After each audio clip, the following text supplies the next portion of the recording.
I miss something?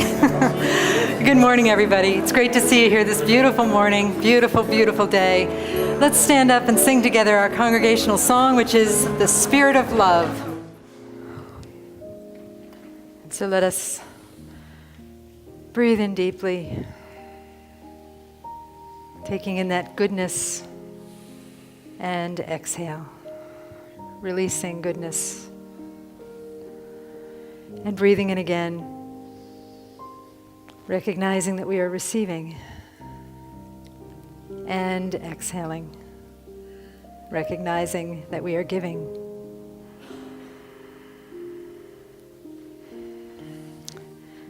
Let us move ever deeper into the stillness and open our hearts as we listen to the words of our sacred reading.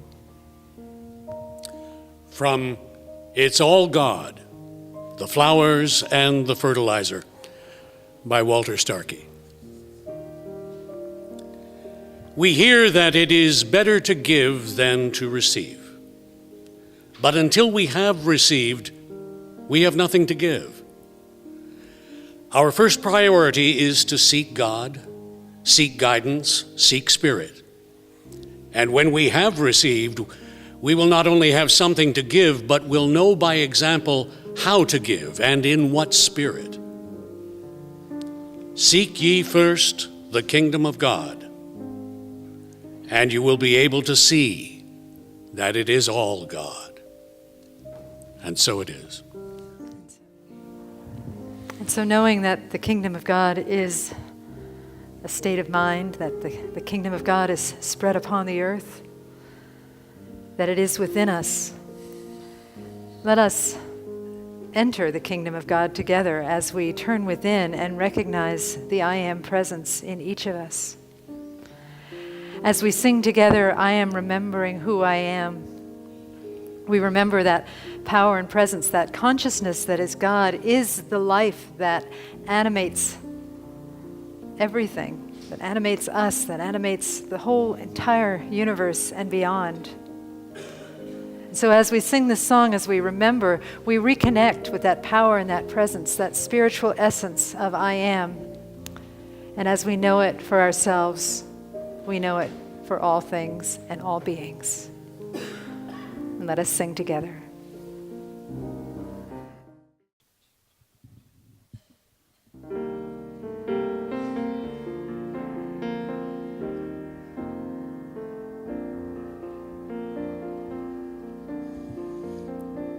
I paused in the light of morning and let you shine on me a while. I could feel your power upon me, and the sweet warmth of your rays, they made me smile. And all the blades of the grass stood shimmering as if they understood.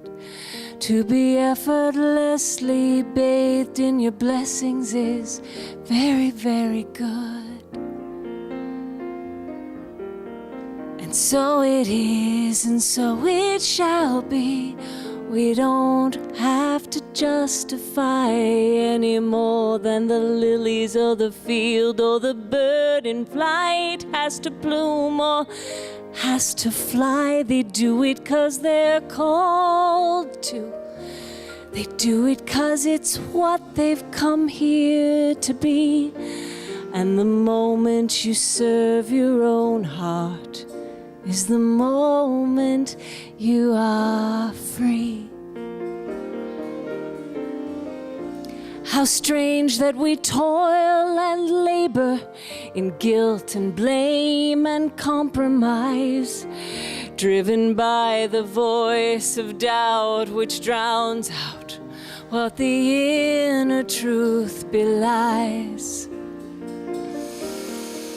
If we could just breathe and feel and listen to the lover's constant beat. God's the host of this great banquet and has invited us to eat. And so it is, and so it shall be. We don't have to justify any more than the lilies of the field or the bird in flight has to bloom or has to fly. They do it 'cause they're called to. They do it 'cause it's what they've come here to be. And the moment you serve your own heart is the moment you are free. There is enough, and there is time. There is no need, only endless supply of the good that surrounds us. And it's so freeing to know that we're love and here to navigate the river of well-being. And so it is, and so it shall be. We don't have to justify any more than the lilies of the field or the bird in flight has to bloom or has to fly. They do it 'cause they're called to. They do it 'cause it's what they've come here to be. And the moment you serve your own heart is the moment you are free.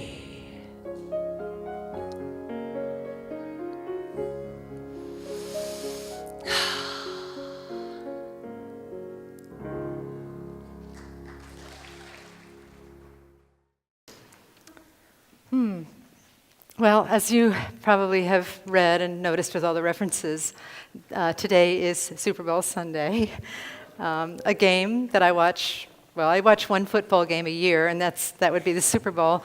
And bit by bit, I'm piecing it together how the game is actually played.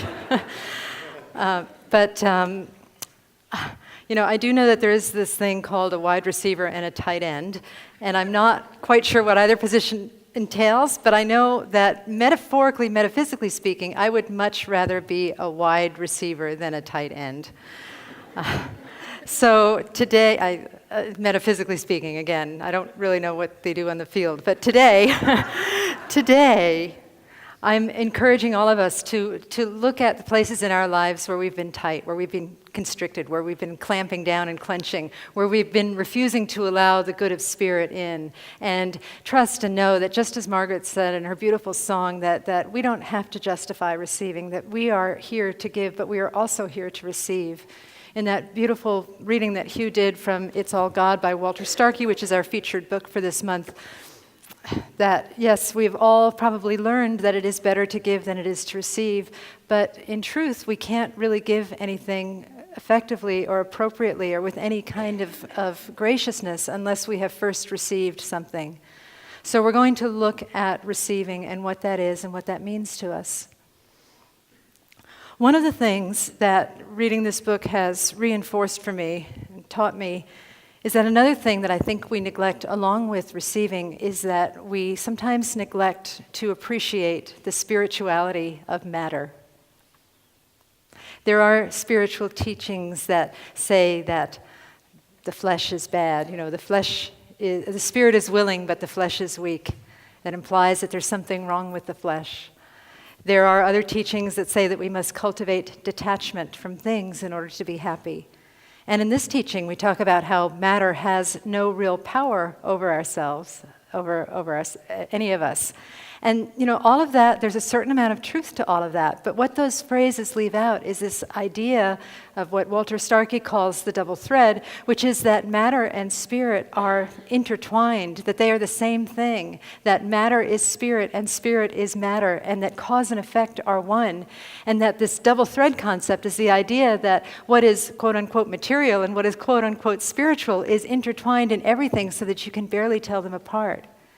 Richard Rohr, the Franciscan teacher that I study, talks about how matter is the divine outpouring of God, that matter matters to God, or else matter wouldn't exist. God had to incarnate into matter because it mattered so much to him. her, whatever. God created matter out of itself, and matter is a pathway to God. Matter can matter to us.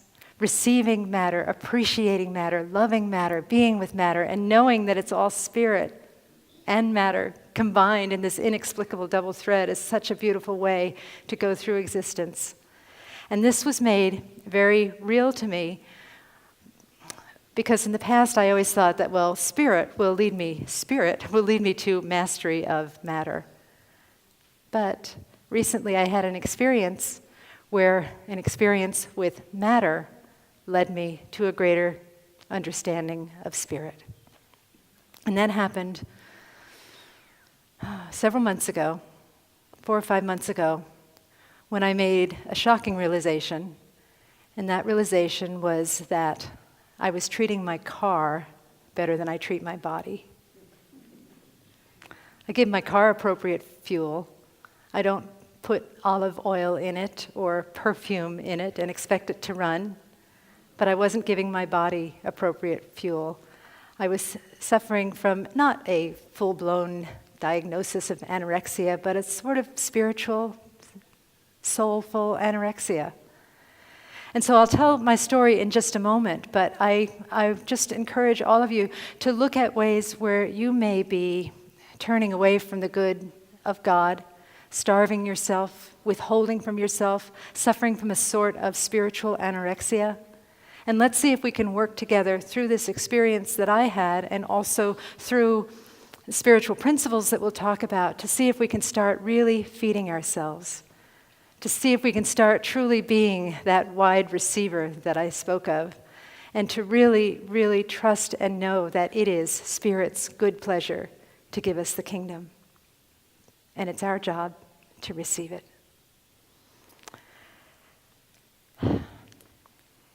I didn't realize how much I didn't want to talk about this until I got up here. But I had sort of an ongoing struggle that I wasn't really willing to look at, and it was a struggle with food. And it started in 1972 when my mother was diagnosed with cancer, and almost simultaneously I went away for the summer.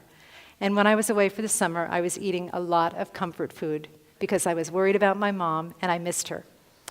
And then I went into this thing of eating a lot of comfort food, gaining a little bit of weight, and then deciding I was too fat. And so then deciding to diet. And so I would do these diets of deprivation where I wouldn't eat hardly anything. And then, of course, that didn't work very well. So when it came time to eat, I would eat everything in sight. Or I would go on a diet where it was very limited. And then I would say, okay, this is a 2-week diet. When it's done, I'm going to eat whatever I want. It doesn't work very well. Certainly, I cleaned up my act a little bit 5 years ago. When I got cancer, I started eating much more healthy foods and being much more regular in my eating habits. But I still was doing it from a sense of deprivation, from a sense of that it was almost like a punishment to try and eat healthy because I wanted all the really good stuff, the stuff like the chips and the dip and probably all the stuff we're going to eat this afternoon, right? Yeah. So last summer I had been good for a while, been healthy for a while, and then I started really, really hitting the sugar and the caffeine last summer. I had a lot going on, and I felt just that I needed the stimulation of sugar and caffeine. And then I came into the center one day to teach a class, and I ran into one of my students who looked like she was really suffering from something. And I asked her what was going on, and she said she had started a new eating plan. And it involved giving up a bunch of stuff, but it also involved healthy eating. And so because she looked like she was suffering so much, I said, wow, that's the plan for me. I like that. I've been really bad. I've been really hitting the caffeine and the sugar hard. I need to suffer for a while to atone for my sins, to justify what I've done or what I am to receive. And so I went on this plan, and for the first couple of days, it was pretty hard. Anybody here ever withdrawn from caffeine? It's not a pretty picture, is it? It's pretty harsh. And plus, I had all this caffeine in my house, and I couldn't let all that good caffeine go to waste. So the weekend before I decided to quit caffeine, I had a lot of caffeine. But anyway, one of the basic premise of this eating plan is that you have to eat every 3 hours. And so that means that you have to shop and plan and cook and chop and cook some more and eat and breathe and swallow and slow down.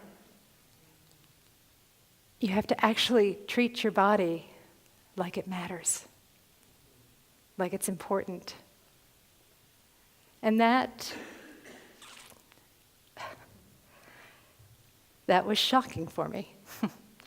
I think the embarrassment that I'm feeling is that I should have known better. I'm a minister, for goodness sakes. I should have known better. I should have known that it's wonderful to be kind to your body. But I didn't. And now I do. And life is so much better because I do know that it's good to be kind to your body. But the thing is, too, is that this is not really about eating, is it? It's about receiving. It's about the willingness to receive. First of all, it's about the paradox that you lose weight by eating more, which I found totally enthralling. As you know, I love paradox. But it's also about the metaphor that by taking in good, you release what is no longer needed. You know, the results of eating this way is that I have always struggled with about 10 or 15 pounds, and I lost, I'm not sure how much, but 10 or 15 pounds. And then I realized that I had just a tremendous amount of energy. I was much more present in my body. I felt much healthier, and I felt like I was able to give a lot more because I was taking care of myself. This translated into deeper spiritual practice. It translated into greater levels of fitness and exercise. It changed my entire outlook, and it also helped me recognize that beyond this idea of taking in food, receiving food, there were so many, many things that I was withholding from myself, that I was deciding that unconsciously deciding that perhaps I wasn't worthy of receiving that. But the willingness to slow down and breathe and chop and cook and plan and chop some more, and cook some more, and eat, and put away everything that seemed much more important than that changed my entire outlook on life, too. Changed my entire outlook on life, and many, many things flowed from that place. Many, many good things. But it started with the willingness to receive. Ernest Holmes talks about how it's not enough to simply let go of the negative thoughts that are toxic or that pollute our minds and our bodies. It's not enough simply to let go of the thoughts. We need to fill ourselves up with the truth beyond what we've currently known, with the truth of spirit, with the truth of love. We have to actively seek to fill ourselves up with truth. And I looked at why it is that we sometimes do not fill ourselves with truth, why it is that we sometimes feel like the toxic stuff is what we need, the toxic thoughts is what we need to make ourselves better, to improve ourselves. You've heard me say before that sometimes we try and improve ourselves through self-criticism, through punishment. It doesn't work very well. We have to let go of that stuff, gently let go of its stuff, and replace it with the thoughts that really nourish ourselves, just as good food nourishes our body. But I think what stands in the way is this idea of, do I deserve it? We make everything more important than our consciousness. And we ask ourselves, or we tell ourselves unconsciously, I don't really deserve this. I'm not worthy of this. I've noticed that the ego, which is a beautiful and necessary part of this whole scheme of things on life. I'm not anti-ego by any means. It's a beautiful thing that gives us something to work with and something to transcend. But I've noticed that the ego is very clever. The ego is constantly trying to prove that we deserve it while seeking all of the ways that we don't deserve it. I had a conversation with my friend Mark the other day, Mark LaPonce, who is my prayer partner. He's a minister. And we were talking about some of the things that we do out of a place of ego. And he was telling me that one of his pet peeves is when people, when they park their cars and they don't really park inside the lines. All right. And Mark told me that he was such a good parker that even one time when he was driving somebody to the hospital and they were having a heart attack, He made sure that he parked inside those lines. He came out and saw his car between those lines, and he was so proud of himself. I said, yeah, Mark, that's kind of like me. Like at the grocery store, you ever stand in back of someone who's a bad checkout line person, a bad shopper? You know, they're all chaotic and it's all rung up, and then they have all these coupons that they forgot to tell about, and then they you know, their credit card doesn't work or whatever, and they've forgotten several items, and they have to send somebody running off to get it, right? Anybody ever been there? Everybody ever been that person? Yeah. Yeah, well, when I stand behind someone like that, I can feel this urge within me that when I get up to the front of the line, I'm going to show them how it's done. I'm going to be a really good shopper.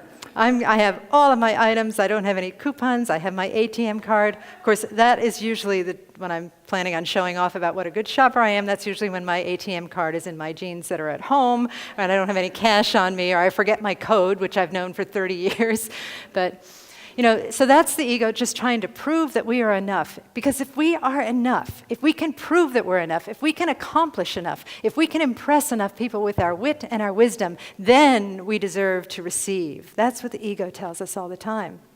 But, like I said, at the same time, the ego is sniffing around like a bloodhound. It's sniffing around like a metal detector, sifting through the sands of our lives, trying to find every flaw that we have to tell us and to prove to us why we don't deserve to receive. Now, certainly it brings these things to our attention so that we can correct them and prove how good we are and prove that, once again, we are worthy of receiving. But then, before you know it, again, the ego is sniffing around in its bloodhound-like behavior, looking for that one way, that one flaw, that one fly in the ointment that will prove to us and to the universe, according to us, that we do not deserve to receive.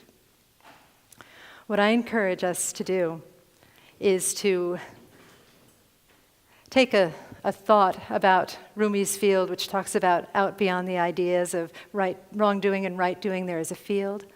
And out beyond the ideas of, I prove that I deserve this, and I certainly don't deserve this, there is a field of grace. There is a field of grace that contains both of those opposites. There is a field of grace that gave us both of those opposites so that we can play with them. There is a field of grace that gives to us indiscriminately. That's what's so hard for us to imagine, is that we are available to receive simply because we exist, simply because we showed up. Like the song that Margaret sang, that the bird flies just because it is. The flowers, the lilies of the field bloom just because they are. We are here to receive because we are home. We are home in the heaven of God, which is the heart of God, which is the field of grace that gives indiscriminately. When I was pondering this, I likened it to a heartbeat, a cosmic heartbeat. So in the microcosm, our heart is beating constantly, and our heart pumps blood around the body, and it gives indiscriminately. It doesn't say, oh, you know, the lungs have been pretty good today, so the lungs are going to get a lot of blood, but, you know, that spleen, I don't know about that spleen, or that big toe, or that finger that got shown on the freeway. You know, I'm not going to give to that because it's been naughty. The heart doesn't do that. The heart just gives indiscriminately. And the only job of the parts of the body are to receive it. And if that's a microcosmic version of the macrocosm of God, God is a gigantic heart that is giving indiscriminately, and it is our job to do the work of receiving. So what might the work of receiving look like? It's an individual thing, and certainly I would suggest that if this idea of receiving appeals to you, that you go home and you meditate on what it is that I am supposed to receive, what is it that I'm called to receive, and how can I receive it? But I'll share with you some things that have been helpful for me. One of the things that has helped me in terms of receiving is to establish an idea of priority. When I was changing the way I eat and learning to eat every 3 hours, which was very, very challenging for someone like me who's used to skipping meals and going all day and forgetting to eat and then eating everything in sight, I had to make eating and nutrition and health a priority. And this has since translated into other things. You know, when I was doing that eating thing too, when I was changing it around, it was one of the busiest times of my life, and I did not have time to eat every 3 hours, but I did it. So what I recommend in terms of priority is to look at what it is you really wish to receive in your life. What quality of spirit do you wish to receive in your life? Is it joy? Is it love? Is it peace? Is it harmony? Is it friendship? You know, look at what seems to be lacking in your life. Look at where you are experiencing spiritual anorexia. Look at where you are starving yourself. Look at where it feels like there is not enough, and allow that to become a shadow that points to the light of what it is you are called to receive. Right now, I'm working with the word inspiration. I find that just like when I eat the right foods, my life flows from that place. I find that when I fill my mind with inspiration, much of my life, because of what I do, most likely, much of my life flows when I stay inspired. And so every day when I get up, I just work with the affirmation, and I say it over and over again, because I'm tempted constantly to make other things more important than my inspiration. I say, nothing is more important than my inspiration. And when I say that, the little stoic German girl within me, the girl who wouldn't eat properly because I didn't think I really deserved the care and attention that it took, the little German girl in me says, oh, you know, that's very indulgent. It's very indulgent to make inspiration a priority. I bless her. I know that she serves a purpose, and I continue to say, nothing is more important than my inspiration, and then actively seek ways to stay inspired. It's nothing dramatic. It's nothing huge. Sometimes it's going out in the backyard and just marveling at the beautiful flowers we have back there, looking at our koi in the pond. It's just taking that time to cultivate a sense of inspiration. And again, just like the food thing, when I cultivate that inner place of inspiration, when I allow myself to receive inspiration, I have so much more to give.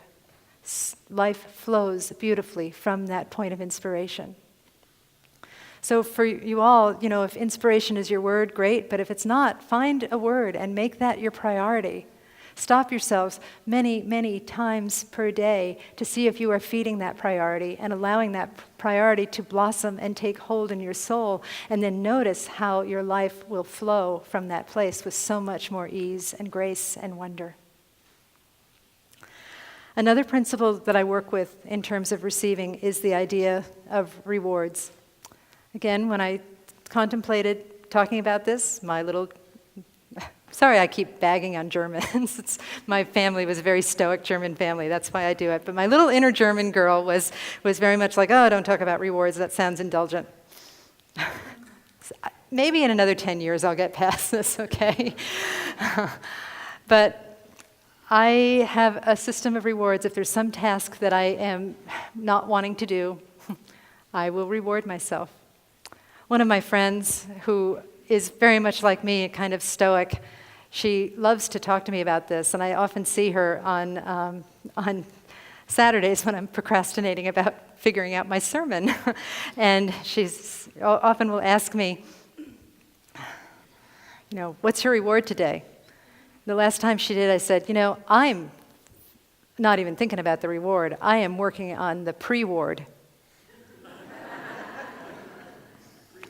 The pre-ward. So I am proud to confess, with no sense of self-indulgence at all, that I have an elaborate system of pre-wards and rewards in place. That I get a treat before I do something, and that I get a treat after I do something. Thank you. Thank you. Again, it's usually nothing elaborate. The other day it was a pineapple. I went and bought a pineapple because I like fresh pineapple. It's just something along those lines. But you know, it takes time and effort to cut up a pineapple. And I wouldn't have spent that time and effort on myself prior to this revelation that I've had. And what I found with the idea of pre-wards and rewards is that we cultivate the consciousness of reward so that even the task itself becomes rewarding. It's very much the law of attraction. It's that what you put energy on, what you put energy into, what you focus on starts to expand in your life. Now, when I was focusing a lot on resisting, and I use the example of writing my sermon, even though I love to write my sermon, it always takes a lot of procrastination before I get to do it, right? It's part of the whole process, I understand that. But when I was focusing on resistance, I just got more resistance. When I was focusing on my pre-ward and the subsequent reward, the whole task becomes rewarding. So how can you apply that in your life? Can you make a list of things that you really like, things that you sometimes deny yourself, and call them pre-wards or rewards? And then start looking at the places where you're in resistance, where you're stuck in resistance, and just say, I'm gonna get this done, I'm gonna do this. Bad phone call, something I have to write, something I have to do, something I have to clean. I'm going to have a pre-ward, I'm going to do the task, and then I'm going to have a reward. Does that sound like a plan? Yes, for it. And then the third thing that I just want to mention is the idea of patience, cultivating patience. It took me 40 years to figure out how to eat. And it may take a while. But what I really, truly recommend is to practice this idea of paradox and non-duality, of understanding that you have to start where you are, that's one side of the thread, that you start exactly where you are without judgment of where you are. But at the same time, this other end of the thread that's weaving into where you are is where you can be. Because in terms of receiving, I feel like I've only scratched the surface of what is available to receive. And I think that is true for most of us. For most of us. That there is an infinite, expansive, perfect, beautiful, wonderful array of good, both in spiritual qualities and spiritual material ideas that are there for us to receive. Can you feel the expansiveness of that? Can you understand with me that there is so much more good in this life than we have been taught to ever believe in? But we start to cultivate that by being patient with where we are, starting exactly where we are, while holding that bigger picture of expansive, immense, expressive good that is absolutely longing to give itself to us and through us. It's kind of a silly example, but it reminds me a little bit of when I was healing the eating thing. And I just mentioned that I like pineapples. And I was resisting taking care of myself, while right within a 30-mile radius was Vaughn's and Trader Joe's and Lassen's and Costco.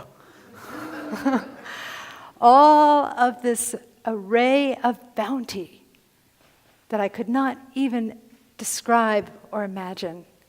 And it was all there for me. I just needed to open up and receive it. The same thing is true with God. The same thing is true with Spirit. The same thing is true with anything that you wish to experience in your life. It is God's good pleasure to give us the kingdom. So I know today, when I sit down to watch the Puppy Bowl, and the Super Bowl as well, I will feed my body well. And I hope that for all of us, that perhaps you feed your body well if that is your concern, but more importantly, that you feed your heart and your soul and your magnificence with all of the good that you deserve, because you do deserve it. I'm going to end with a quote by Ernest Holmes, and that is, "Life lies open to me, rich, full, and abundant. I am one with infinity, divinity. God goes with me into an eternal day of infinite good. I accept that which is ready to express through me. Today I fling the portals wide. Today I am the instrument. through which the divine flows. Let us be wide receivers together. Let us pray.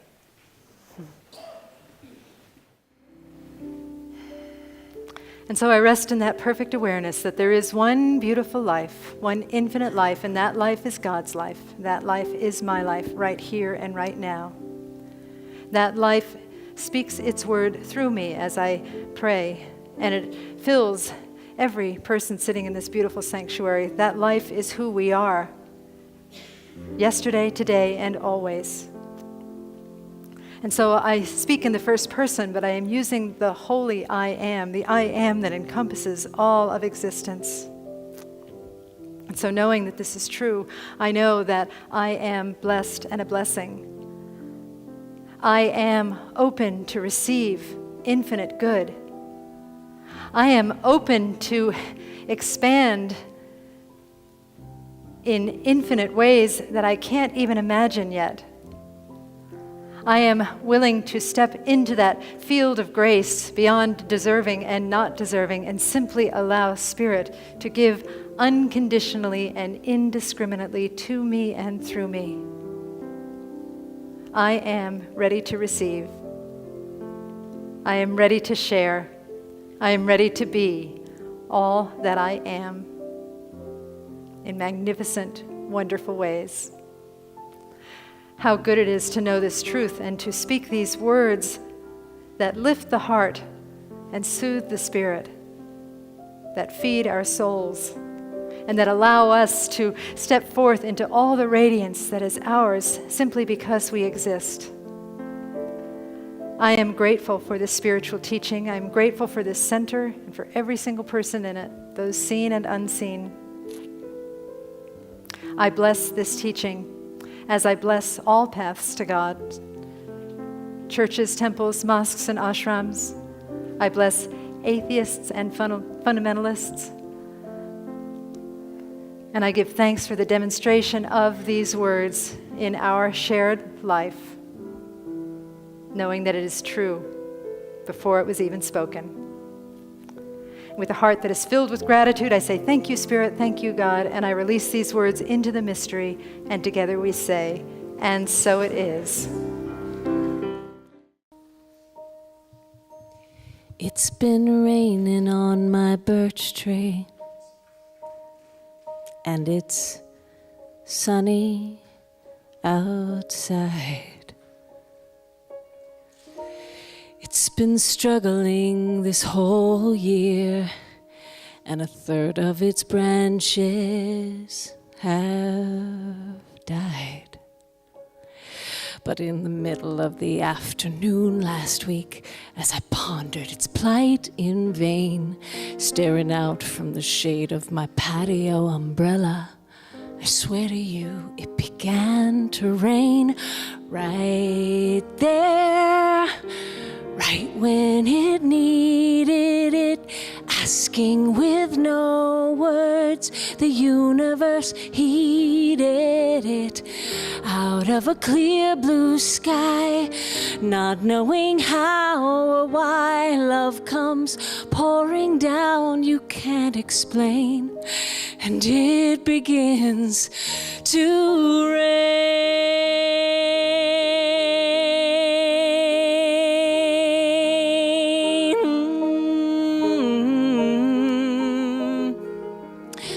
Nature's often the best teacher in lessons of taking things in stride, to graciously accept the blessings which without fail God will provide. And I'm thankful for the metaphor, didn't take a brick falling on my head, 'cause I'm lining up with raindrops falling from a blue sky instead. Right there, right when I need it, asking with no words, the universe heeds it.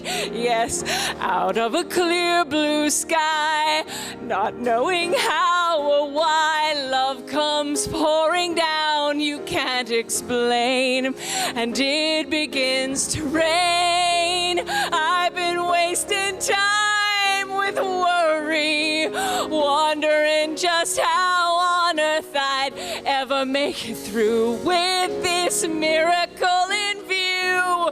I think I'll wash myself anew, knowing how you'd love a tree, how much more you're loving me right there, right when I need it, asking with no words, the universe heeds it. Yes, out of a clear blue sky, not knowing how or why love comes pouring down you can't explain, and it begins to rain.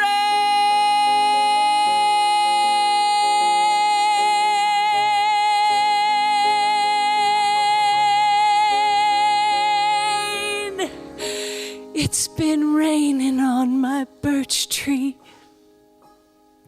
and it's sunny outside.